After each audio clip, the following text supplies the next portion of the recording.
Hey, Bill Scythe here with Neptune Clean, doing a gutter cover job this morning, gutter guards, and just want to show you guys these gutter guards that you can get from Home Depot. Man, that sounds really bad, huh?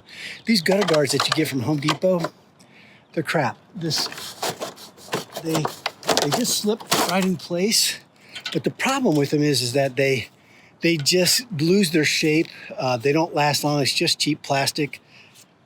It's crap. So anyway, if you want good gutter covers, you got to go to a building supply place, something like what I use, Bulldog brand, or Leaf Guard from Lansing Building Supply.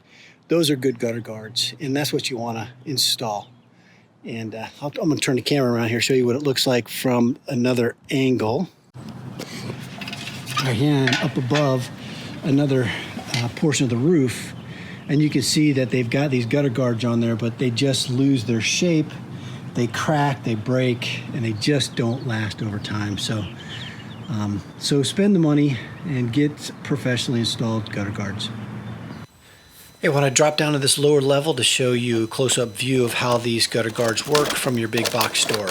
You know, not that I have anything against do-it-yourself, okay, but these products are inferior.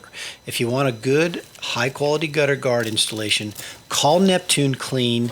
We'll come out, give you a free estimate, and we'll get them installed in no time, and we'll guarantee them for 25 years. Call Neptune Clean today.